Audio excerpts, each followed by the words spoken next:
Welcome to Make and Decorate, a podcast for makers who like to sew, quilt, and decorate.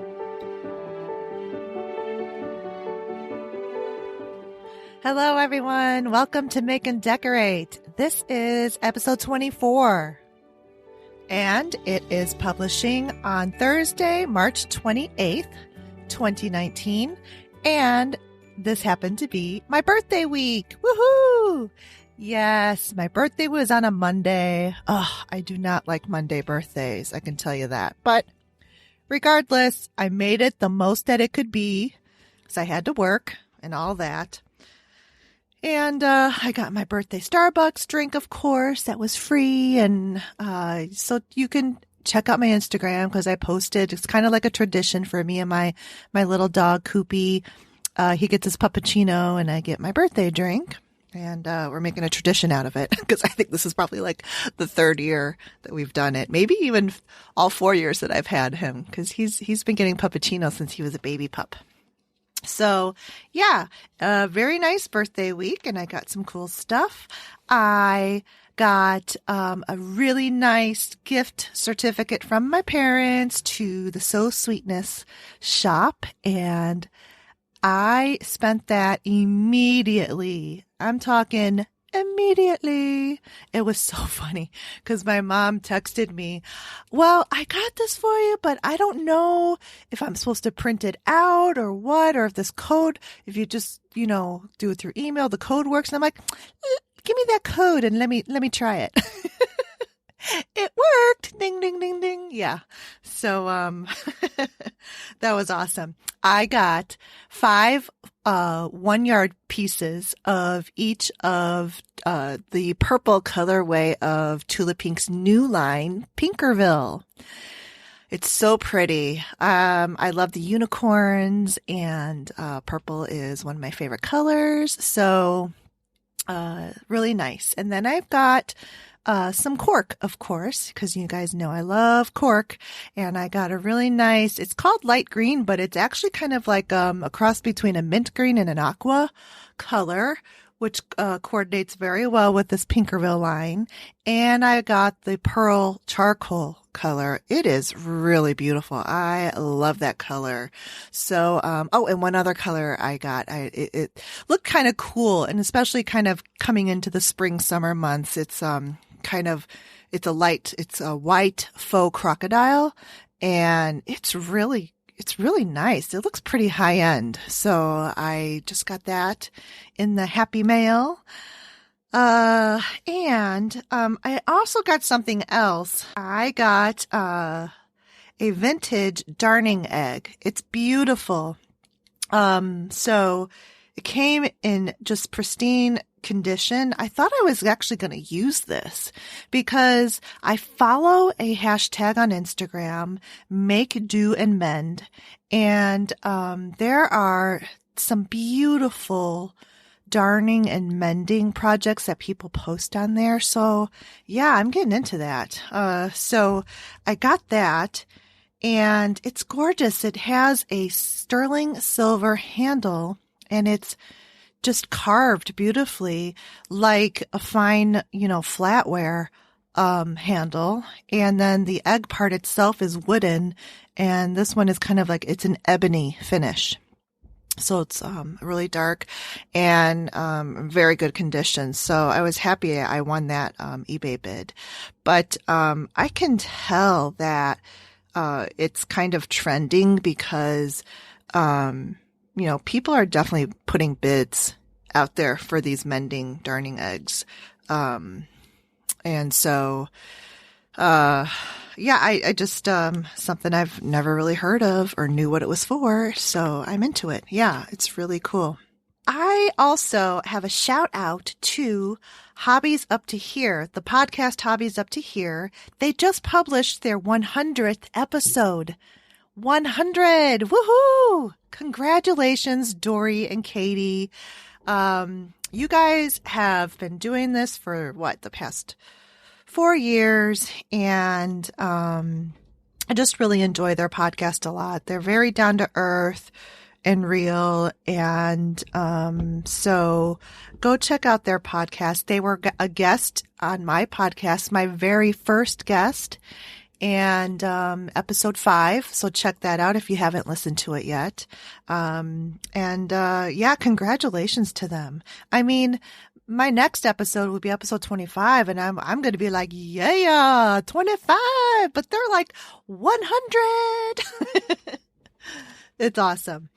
So what else? Oh, yes. I just published a YouTube video, and it's on quilting tips. And so that baby quilt I've been talking about that I made just out of the 5-inch charm squares of Allison Glass's road trip fabric is done. The top is done, and I basted it together, and I did a video on. I did this little bit of ruler work just in the center motif of the quilt, but the video is not on that part. The video is on actually just some general quilt tips, and that you will find useful, and on the serpentine machine quilt stitch, because I think that serpentine, which is basically like a rounded zigzag stitch, it's curvy, is really a nice go-to machine quilting stitch for baby quilts. To me, it just looks like ribbons, and it's really pretty, and it's easy, and it's impressive looking. So check out my YouTube video, and when you look at the video, please hit subscribe and like the video. I'm trying to increase the frequency that I post videos on YouTube, and to definitely, add more subscribers. So yeah, check out my YouTube channel. It's Stephanie Socha, my name. So I'm on the email list for Pink Castle Fabrics. They are an online fabric shop, and on one of their recent emails, they had this new fabric by Heather Ross, and they're actually panels, and it's called Trixie and Thomas, and you get a panel of this, and you can make little stuffed. Trixie and Thomas are mice, and cute mice, and there's Trixie is the girl and Thomas is the boy, and you make that. Each of them has an outfit that you can make. Then there is this beautiful tent that you can cut out and make, and you put chopsticks in it for them to play in. And then there's a quilt, top and back. So I just think it's so, so cute. And the fabrics that are, it's a fabric panel, but the little fabric that is drawn onto the tent fabric and onto the quilt top and back are so adorable. It's just so cute. You can check it out. It's the Trixie panel by Heather Ross. All right. And the last thing here is that the day this publishes, on Thursday, the 28th of March, the International Quilt Fest, it's Quilt Festival show starts in Rosemont, Illinois, which is basically Chicago, and at the convention center. So I am going on Thursday. So if any of you are in the Chicago area and you're planning to attend this show in Rosemont, look for me. I actually had a shirt printed with the Make and Decorate logo on there. So I'll be wearing a purple sleeved raglan, and the front says Make and Decorate with Stephanie Socha Design. Yay! There's also another format change to this particular show. Normally they do classes that you can sign up for. And when I went on there, I wanted to see what kind of classes were available, and I'm clicking on it and nothing's happening. And I'm like, what is going on with your link? It doesn't work. And then I realized that only Houston is having the classes. So they changed it, at least for the Rosemont location, that instead of classes, they are going to be doing these, what they call classes, but really I think they're just like mini demonstration classes on the trade floor space. in lieu of having classes. So I don't know. I'm just a little bit sad about that because only about 8 years ago, I really took a lot of classes when these quilt festivals would come into town. And like one of them I did 2 years in a row was this art quilt that you made with confetti. It was like a confetti art quilt style where you used your rotary cutter and you like just rotaried the crap out of the fabric onto these little teeny tiny confetti pieces, and then you sprinkled them on to the sticky seam background, and you just created this composition, and then you quilted it all together with tulle fabric on top that, caught the confetti, and you just quilted it in place. I mean, it's such a cool technique, but it's sad because I guess, these shows have been getting smaller and smaller, and it's just part of the trend. It's part of the trend of everything being available online, I guess. I don't know, but anyway, I will, try to catch a couple of those free classes that they're doing out in the open and see what that's like, and I'll let you guys know. All right. So I think that's it. That's all I've got for my segment 1 updates.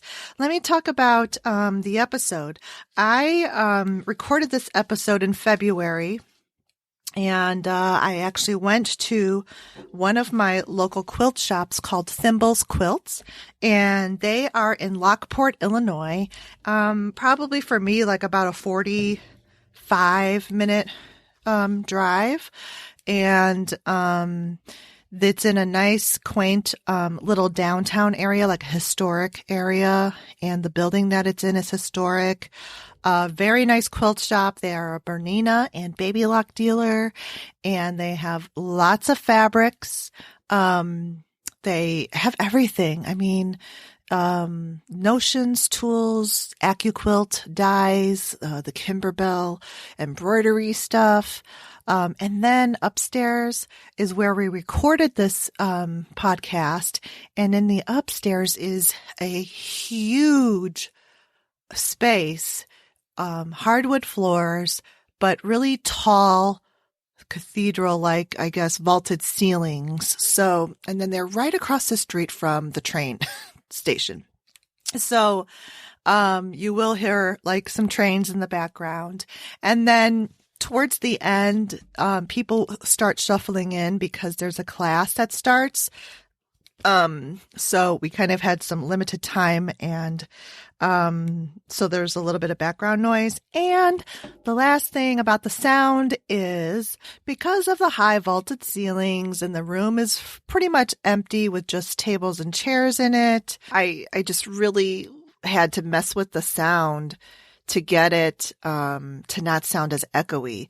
It's as good as I could get it, but I still think it sounds pretty decent.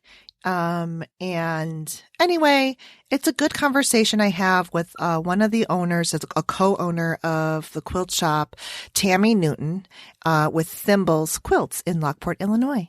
And at the very end, I have a blooper. When you do an in-person, it's more complicated, and I had to bring in, 2 microphones, and it's a whole different setup on the computer. So I had my husband help me, and it was like a comedy of errors. It was hilarious. When I went back to listen to our little test recording, I was dying laughing. I don't know. I hope you find it funny. But let me know what you think. All right, enjoy the episode. Today, I am on site, actually, in a quilt shop, one of our local quilt shops here in Chicagoland. I'm at Thimbles, and I'm here with the quilt shop owner, Tammy Newton. Right, that's correct. Hi, Tammy. I'm one of the shop owners. Oh, I didn't know that. I thought you were the owner. No, we have 2 owners here, myself and Tammy, and also Jane. Oh, all right. And Jane, and I think I saw Jane when I was in here last week. Yes, you worked with Jane when you picked up your number 72 ruler foot. Oh, okay. Yeah, and I tried it out the same day, so that was awesome. That's great. We're going to get into that, the whole thing of like the machines and fabrics and everything. But first, I want to talk to you about your creative background. Like, I mean, think back to like when you were a kid, did you have any like creative intuitions, or, you wanted to make things or craft things, or did it come later in life? I'm not really sure. When I think back to my youth, my mom would always craft a little bit. We were doing macrame, and I was a campfire girl, so we would do crafts in campfire girls. My mom was a leader. So we did a lot of things, a little sampling of different kinds of crafts. When I was seventh grade, my mom took stretch and sew classes. Oh. And all of a sudden, every one of my outfits was a stretch and sew garment that she had made. So I had shorts and pants and tank tops and short sleeve shirts and long sleeve shirts and jackets, and they were all made out of the same fabrics so they could interchange with each other. So I was really rocking that polyester look. The double knit, right? Oh yeah, it was that was something. Me too. It was something. And then when I got a little older, and I actually might have been younger than 7th or 8th grade, because I took my first sewing class about that time, 7th grade. And it actually, I loved it. I made a bathing suit. I made 2 bathing suits. No way. Yes, I made a strapless bathing suit and 1 strap bathing suit. So I was like a little Tarzan. It was, I was so proud. But I remember the elastic legs, the zigzag just wasn't quite right, but I didn't care. Because you made it. Yeah, so I sewed a little bit, and then I made some skirts with Campfire Girls. We made our own uniforms. That was in high school. Mm-hmm. And then when I was in college, in a sorority, we had to make a garment. We all had to wear the same thing, the same dress. So we were supposed to get the pattern, get the fabric, so we matched and make our dresses. So I made my own dress. And so that's pretty much my sewing background. But I would say that, I just touched in on little crafts along the way. Okay. All right. And then, so what led you to become an owner of a quilt shop? And when did you find quilting? So my business partner, Jane, and I were friends. Both of our girls, we have 2 daughters each. And they're the same ages. Oh, okay. So both girls were older girls, both older girls and both younger girls were in Girl Scout troops. And in the same troops. So we would always go see each other when we were waiting to pick up kids or when we were going on field trips. We'd both be, moms helping with the driving. And when the little girls finally made it into 1st grade and we had our whole day to ourselves, she said, you know what? Let's do something. Now that we're going to have all this free time, I found a store in Lockport, Illinois, where we can take quilting classes. Let's take quilting classes. And there were 4 friends. It was Jane and I and 2 other friends. And we came to Thimbles every Wednesday, and we took, from 10 to noon, we took some quilting classes. Oh. And so we started doing that in maybe 2000. Okay. In the fall of 2000. And, so we started quilting, and I loved it. And then after a while, we would get together and just bring our sewing machines to each one's house, and we would sew on a particular day. It was nice to get together with your friends. Yeah. Cool. So Thimbles existed before you even took ownership. It was owned by a previous owner, and about 2003, it was exactly 2003 in October. We were the 4 girls, the 4 of us were going on a shop hop. We had a shop hop in the area, and when we were in the shop, on the shop hop, no, I back up. On Tuesday, prior to that, we were at the guild meeting, and our owner of Thimbles said she was closing the store. Oh. And we were devastated. That was our place. We finally got released from our families with the kids going back to school, and we used to come to Thimbles. Mm-hmm. And she said she was going to close. So we ended up on the shop hop that whole time. The 4 of us were in the car. We talked about my gosh, I can't believe she's closing. What are we going to do? Well, you know what? Then why don't we do this? And what if we did that? And what if she did this? And what if she did that? Maybe she'd still be in business if she did those things differently. Mm-hmm. And by the time Jane got home that night, she called me up. What if we do it? Wow. What if we go to the owner and see if she'll sell it to us? Because she had no intention of selling. She was going to close her doors. So we talked to the other two friends that we were on the shop hop with, and all four of us met with the previous owner, and she said, I just had no plans on selling, but, if you have a good offer, I'll consider it. And she did. So that was in October. We signed the paperwork to create our own corporation on December 31st of 1203. No, I'm sorry. 2003. December, yeah, I'm sorry. On December 31st of 2003. Wow. We had our grand opening in February 6th of 2004. Okay. And that is our anniversary. We just celebrated our 15-year anniversary. I know, this is so awesome. So the other two friends decided this wasn't they weren't interested in owning a business, so it just was Jane and I. And so we've been together for 15 years running Thimbles. That's pretty amazing. It is. It's really cool. It's very cool. And one of the things that's interesting about the building, I don't know if you know this, Stephanie, the building was built in 1870. Mm-hmm. It's one of the original buildings that's on downtown Lockport, right, in the historic district. Yeah. And the Thimbles, the quilt shop, is only the third tenant in the building. Really? So for 15 years when they first opened, or the building was first built, it was a dry goods store. Mm-hmm. So I always like to say, think of Little House on the Prairie and Mr. Olson's dry goods store. And right, that's what it is. We still have the original sliding ladders in the back of the store. Yes, I love that. And there's a lot of old cubbies that used to be there. And after 15 years, then it became a hardware store. Okay. And it was a hardware store for a very long time, until 1995, when our landlord purchased a building, refurbished it, and the quilt shop moved in 2000. Wow. Yeah, and I think that's really unusual for a building that's 140 years old. Mm-hmm. Can't do my math in my head. Yeah, that's pretty rare. To only have 3 tenants. Right. So right, the integrity of the building is I was just going to say that. The integrity is definitely here. I've always noticed it when I come in. I just appreciate, like, I'm looking at an architectural element right now of a column and the carved corbel on top of it. So, and it's like that downstairs too, amongst all the fabrics. I mean, we have the original wooden floors. It's really pretty. So when somebody's walking around on the second floor, you could hear them downstairs. Yeah.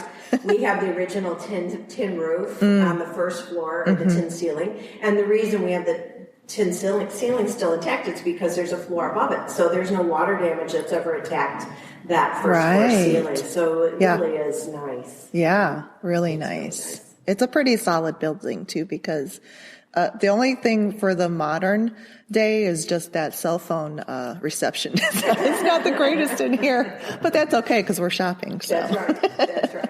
And we just, it's so funny. We're in an old building, so to have it updated with the internet and the computer system, we just had our internet provider in yesterday, and they were, they're always running wires. They're like, where are we going to go? How are we going to do that? But yeah, we're trying desperately to make sure we're up. Oh, good. Technology. Yeah, that's great, because that's really important now. I mean, so you have had a really long run at this quilt shop, and I feel like it's very successful, and it's very rare today because, I think that brick and mortar quilt shops are having a hard time trying to stay in business in the world of technology, right, where everything can be found. I've dealt with it too in interior design. The internet, anybody can buy anything product on the internet. So I think the similar tie that binds like the businesses that I came from and the quilt business is just that, sure, they can get product anywhere, but first of all, do they know how to put it together, what to do with it? the know-how. So then the years of expertise Right. that, say, a designer or, one of your, several of your, I think all of your, I don't know if I've met everyone, but Sherry, Joyce, Jane, those are the three I've mostly dealt with, and you are super knowledgeable. And I rarely see that when you walk into any old quilt shop. Right. So that's very, I think that's one of your biggest assets, yes, right? Yes. So it is very difficult for a brick and mortar store to succeed in this world. Things are changing quickly with technology, very quickly. And if a store, a brick and mortar store, doesn't adapt to what the people want, they're not going to make it. They're not going to succeed. What we've kind of found is that people want a community. And we try to have that here. We try to create a community or sense of community. When somebody comes in, we try to get to know the customer. We try to know their name. We'll ask you when you're checking out, what is your name? And try to remember that as they come back. And we try desperately to interact with our customers on a one-on-one basis. What are you working on? Do you need any help with that? We have no problem at all helping select fabrics, helping them find perfect kits. We teach all kinds of classes. And in our classes, we found that people want to learn techniques. They don't want to do the same thing over and over. They don't want to make another quilt and then the next class make another quilt. They want to learn a technique. They want to have something that maybe they want to learn how to paper piece, or they want to make sure they know how to make the perfect half square triangle, or they want to be challenged a little bit.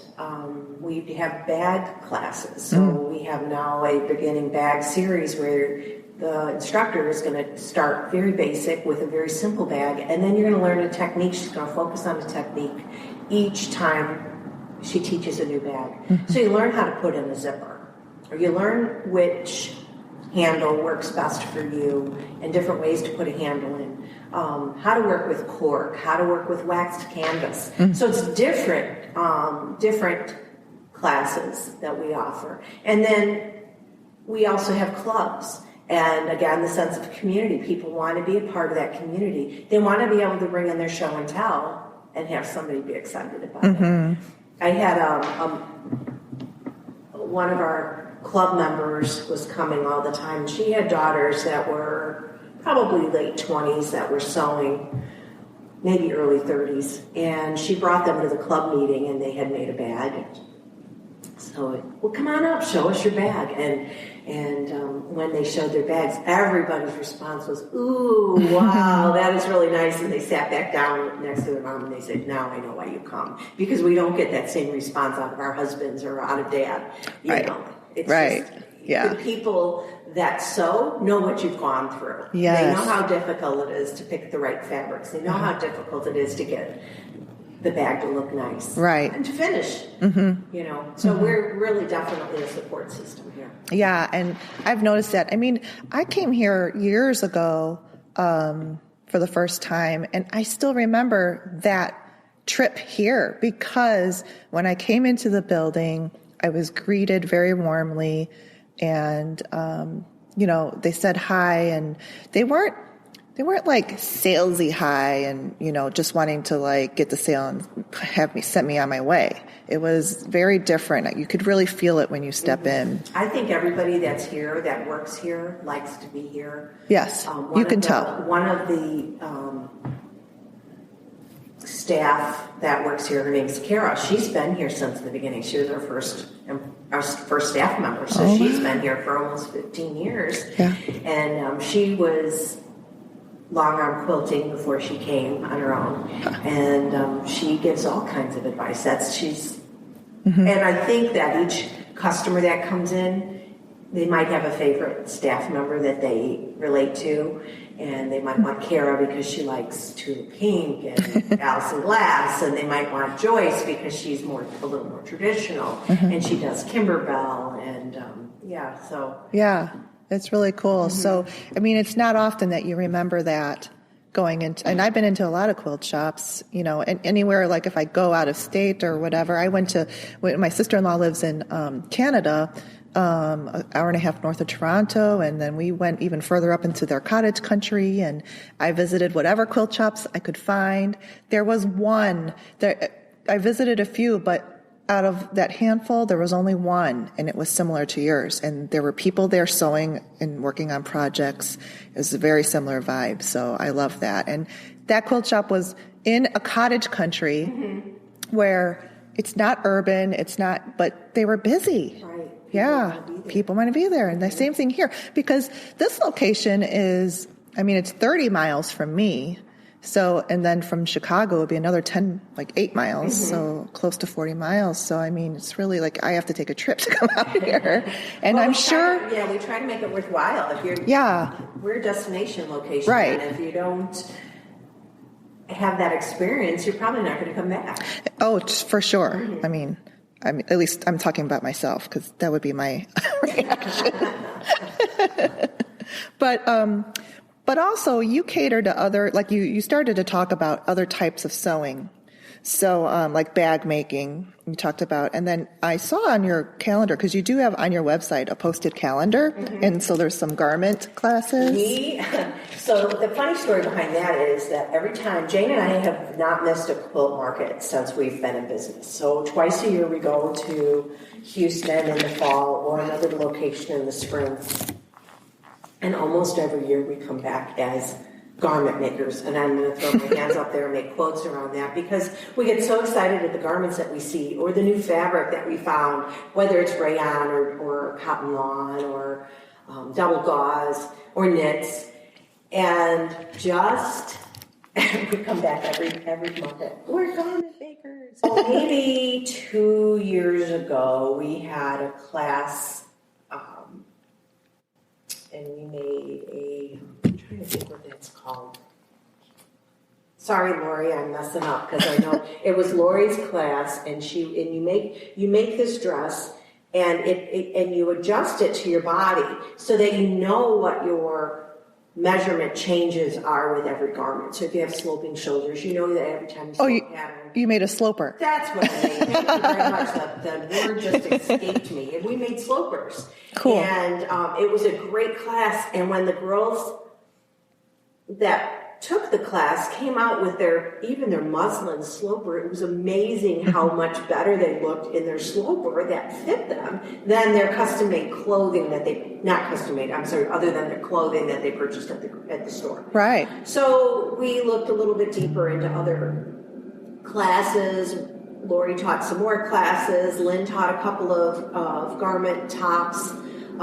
And then we found Lindsay Marsh, who was from Australia, and her patterns are called Fit to Flatter. And we said, you know what, I love this girl. We talked to her at Quilt Market. I went to a schoolhouse where she was able to have a more intimate conversation with some of the shop owners. I said, I think this could work. And what Lindsay does, Fit to Flatter, is she works with quilt weight cottons, and cottons and fabrics that quilt shops carry.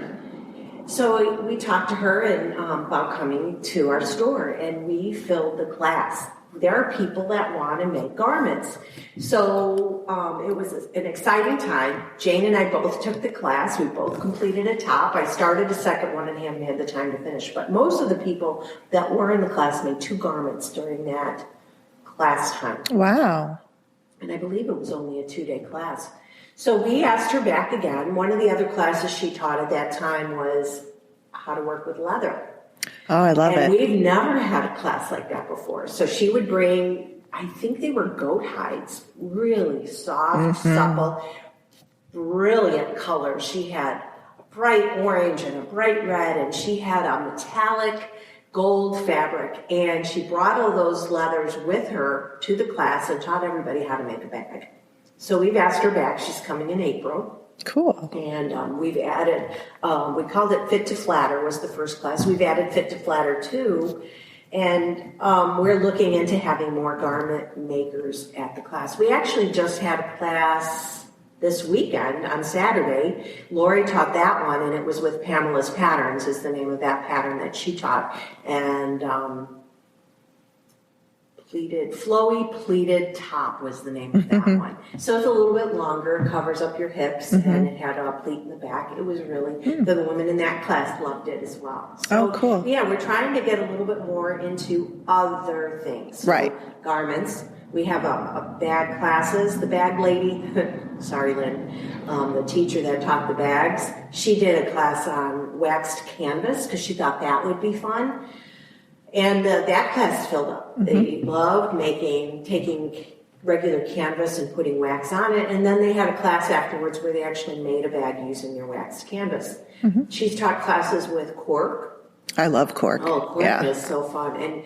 And you're going to see more styles of cork. So when it first came out, you saw regular natural cork, and there was a black cork, I think. Then the colors came out. Then they started putting some gold or silver underneath the cork. Right. Now we saw at the last quilt market we were at printed with prints on them. Yes. So yeah, those are pretty. It's going to be pretty exciting to see what comes out nice. next. Yeah.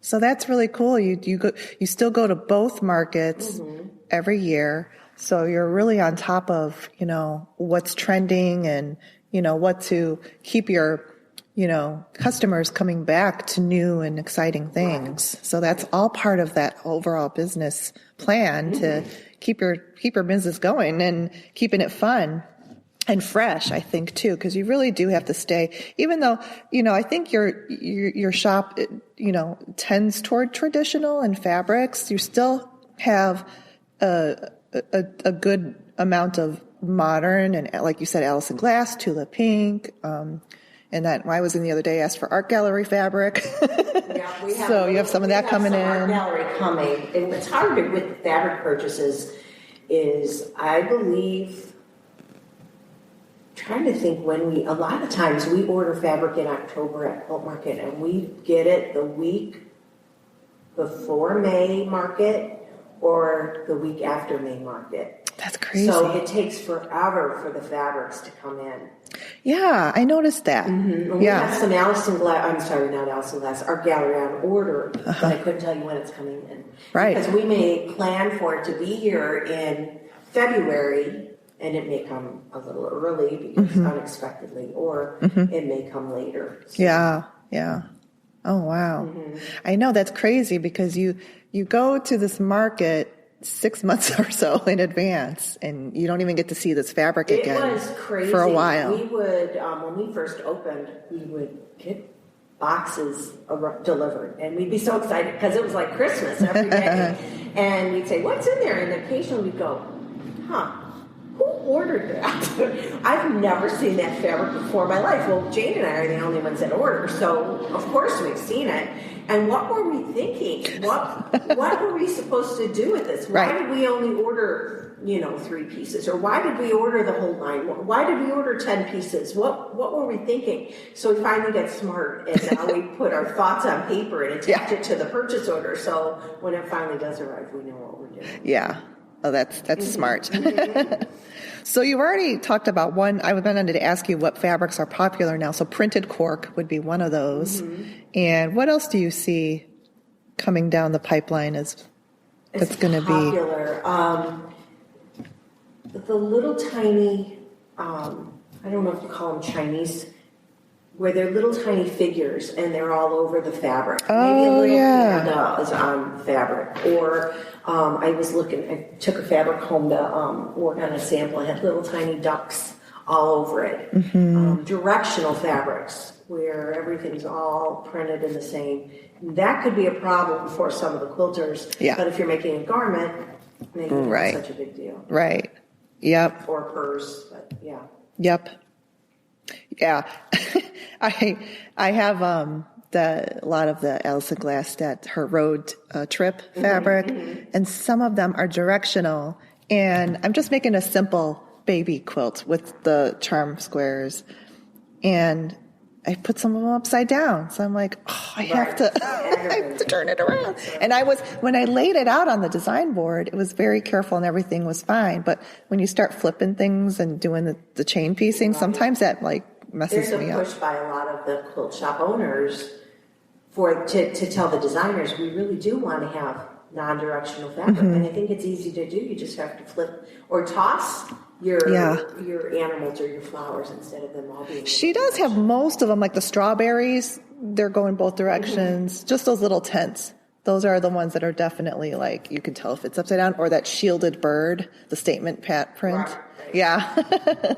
But I see why they do it, because they definitely, I know Allison Glass is one of them, where like in their inspiration books or whatever, they have all the genres, bags, clothing, quilts made out of their fabrics. So they're hitting all the markets, which is exciting, because I mean, that's one of the things I think that technology and the internet has brought us, is like access to so many more just interesting kinds of substrates and fabrics, like the goat leather and the cork and, you know, rayons. Absolutely. I work with a group of women at our church. It's the MOPS group, Mothers of Preschoolers.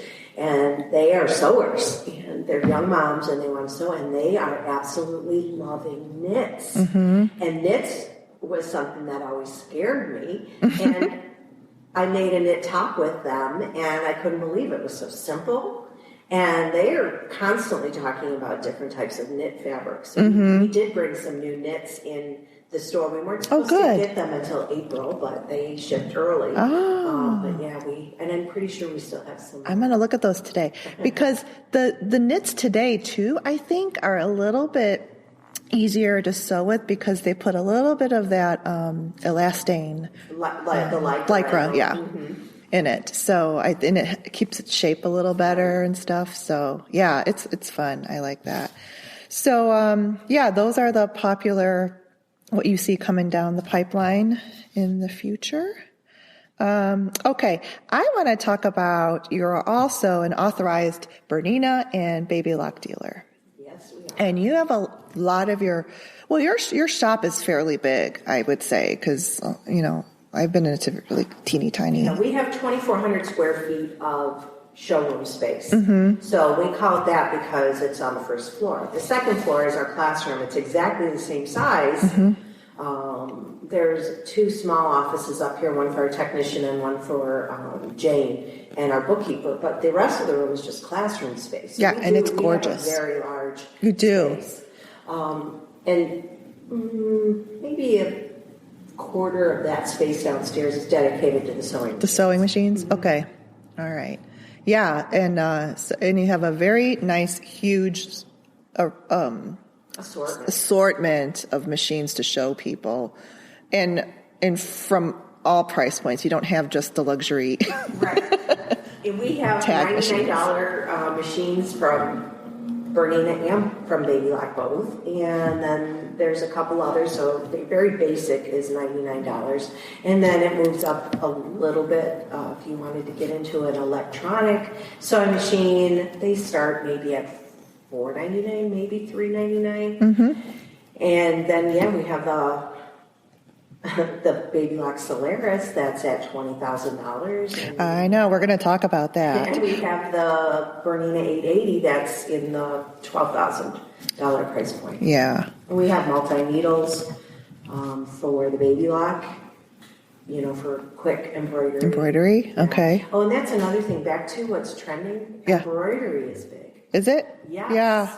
Well, yeah, and we could talk about that too. We should back up, because Kimberbell is huge here. It is huge here. And when I was at a retreat last fall, the person that sat across from me, I think she comes here. Of course, Cindy is her name, but she does a ton of the Kimberbell, and so I think she comes here, but I don't know. Yeah, she probably does. We're definitely one of the bigger Kimberbell stores. I had not heard of that until I met her. Yeah, so actually in the nation. So Joyce was one of the very first staff members. She went to the very first or the second Kimberbell retreat. So you actually go and you get certified to allow you. She went to Utah to the Kimberbell home office, and stitched for 4 days and maybe a week. I don't know, she was gone a long time.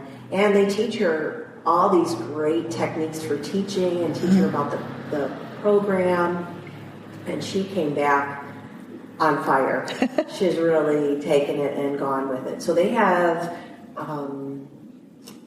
retreats, basically, where you come here for 3 days, 2 or 3 days, depending on the program, and just work on, maybe it was a Valentine's Day theme, or it was 4th of July theme, there was a Thanksgiving theme. And then Joyce is doing other things too, where she's doing just a sew-in, where you can come and just sew and work on Kimberbell stuff. So you're sharing all of this information with other people. We could have easily 25 people up here with machines because our sewing room is so big. And what Kimberbell is it's machine embroidery, and they are like designs. So the Kimberbell makes these designs, but some of these designs are pretty amazing. Like what I saw with the person that was across from me, she was showing us pictures, and there's embroidery around clear vinyl, and inside of that clear vinyl they put little pieces of fabric, and it was kind of like a little snow globe. She's done stuff where you can chenille, so you might have a little chenilled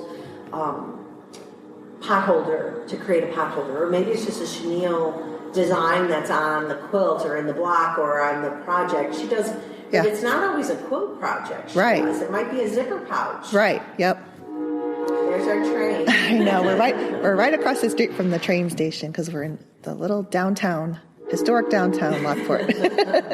Sometimes we have to take a break from giving instruction, which is, the train has priority. But Kimberbell does. She's very innovative, and she now came out last fall with some glitter sheets. So now it's vinyl with glitter on it. And then after she came out with that, she came out with polka dot vinyl. So and we thought for a long time that it was like green with white polka dots or red with white polka dots, but it's actually holes that she's punched in the vinyl, so whatever fabric or color you have underneath the vinyl shows through. That is innovative. And it is really, she's just clever. She just has... I was just blown away when I saw what this person was making with from the Kimberbell. I mean, and she was just... I think she could be an instructor herself because she does so much of it, and she did all these mixed media things. When I think of machine embroidery, I just think of, it's like the satin stitch design. Right. And I got into machine embroidery a long time ago with my first Babylock, that Allure Plus, and it does. I still use it. It does really a great job on embroidery. But this Kimberbell, I was just like, what is this? This is crazy. Yeah, she has some very cute stuff. Really cute. So I'm going to put that in the show notes for sure, the Kimberbell, because, I don't know, maybe I was like under a log, but I just found out about this in September. So. Or are you going to go to the Rosemont show? I did just go to a show at Rosemont, not sewing or whatever, but I went to Elton John. His farewell tour. Yeah, he is. I went to see Cheryl. I think that was last week. She was at the United Center, though. I love her. I've seen her one time. It was about 15 years ago. Some of those greats, you have to... It's amazing. You have to see him because you don't know how much longer. You don't. 72. I know. You don't. And he's 71, I think. And I know some of those guys, like the Rolling Stones, keep saying their farewell tours, and they keep coming back. But I feel like Elton, like he was just like, this is it. Yeah. So it was super. It was great. It was so good. But anyway, I digress.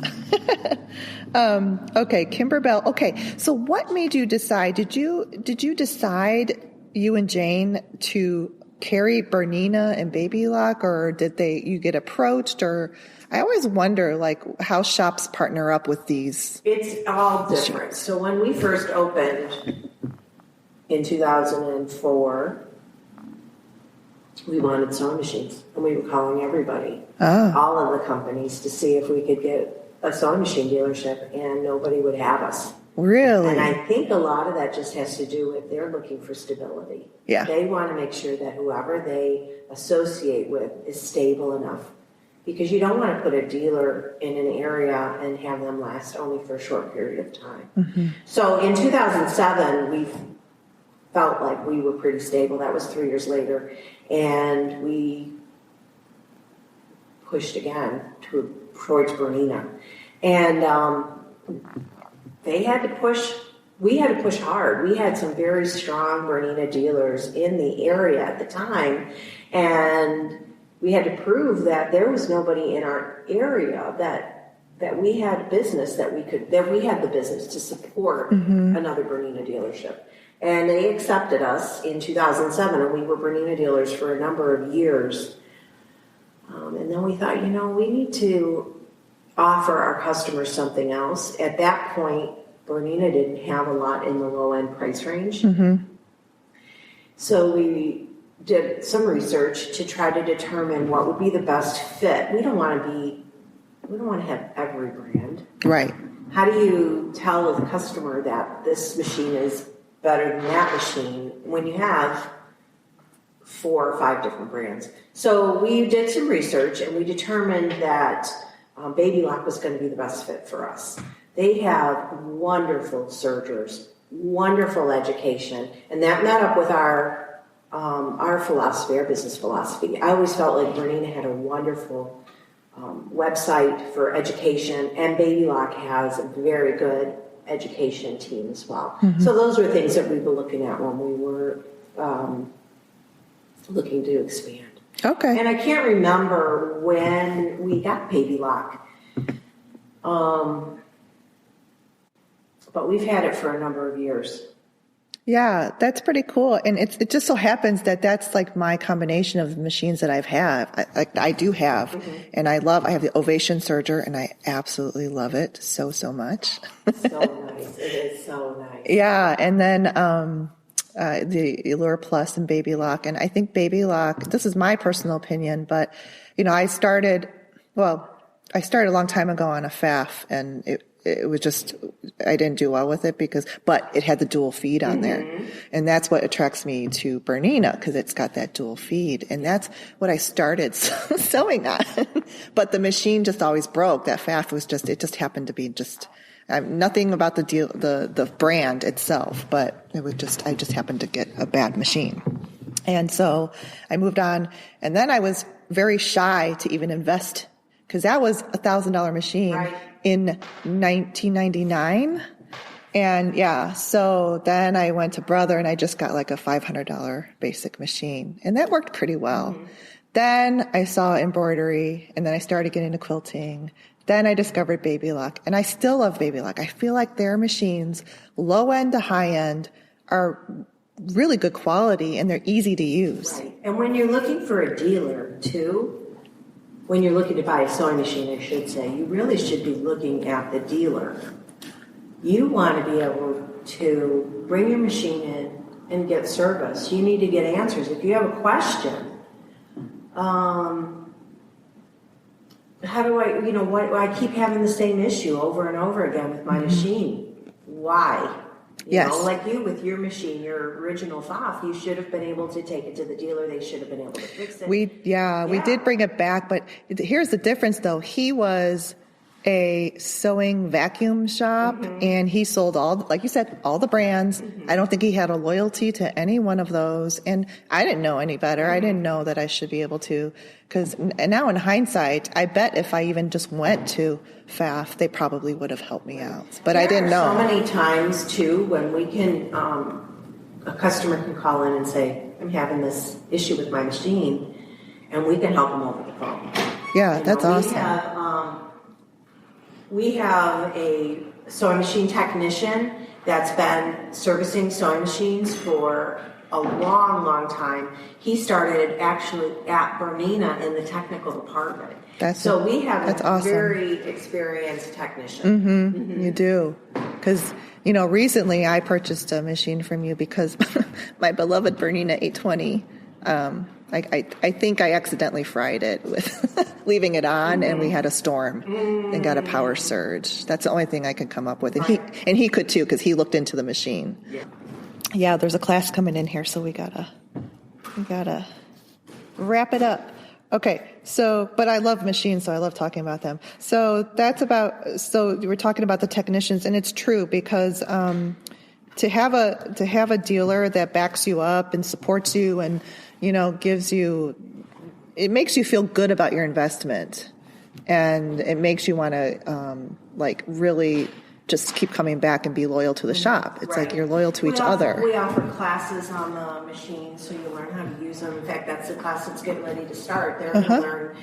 They've already purchased their machine, and they're going to learn how to use their embroidery portion of that machine. Yeah, that's fantastic because, especially, the more sophisticated the machine, the more you need these classes because the manuals does not tell you right in depth on the features. I told you earlier in the conversation, we try to have classes that will help you continue to use your machines. So the serger classes with Babylock, those machines have a million feet that you could use, and the same with Bernina. They have there's so many different feet that you could use and different techniques that you can do. We try to have classes that are conducive to that. Right. And Bernina I like too because they do a great marketing themselves to bring us in to see you, especially on YouTube. So that's how I always do my research ahead of time. So I know what I'm talking about. But, I watch the Bernina YouTube videos on the 72 ruler foot. I watched them I already knew what Joyce was going to show me because I watched the video that the girl used every single ruler. And I said, but I only came in for the one ruler. And Joyce, but let me show this to you. She's good. Really excited about Bernina. Yeah. So it was awesome. So, I think that it's good that you have, from low end to high end, and you've got that mid arm from Bernina down on the floor too. Which is awesome. I actually tried that out at the quilt show a couple years ago. Oh my gosh, it stitches like butter. And you already talked about how do you educate with all the classes, full calendar of events. And the last question I have is if Bernina and Babylock ever do events in your shop to educate. So whenever that happens, the dealer is sponsoring that event. And we have been in touch with Michelle Umloff, who is a Babylock educator, and we have her on the schedule to come. She's going to talk about the new IQ Designer, which is the technology that Babylock has put into their newer machines. Okay. So the Destiny had it, the Destiny 2 has it, and the Solaris has it. Okay. We've spoken to... We've scheduled an OESD event, which is Oklahoma Embroidery Designs. Oklahoma Embroidery Studio Designs. And they're going to be coming in the fall. I don't remember if that was September or October timeframe. And when they come in, we'll probably be using some Berninas. Oh, cool. Nice. Very nice. And then, okay, I do have another one. The high-end Babylock, that Solaris, came out in August, September, and it does have a car price tag on it, but it's amazing. It is really. It has a projector. So, what? That's all right. We can have a little background noise. That machine has a projector. It has a scanner. It's really not even a scanner. It's more of a video. It isn't even a video. It's a camera. It reads and scans, so you can scan in a picture and turn it into embroidery design. That's crazy. It is incredible. I know. It's so amazing. And then the camera projects your design onto your project. So yes. The other day, my daughter was creating a baby quilt for her girlfriend who's getting married. Not baby quilt. Wedding quilt for her girlfriend that's getting married. And she wanted to put an embroidery design on the center of the quilt. So I was able to bring in a very large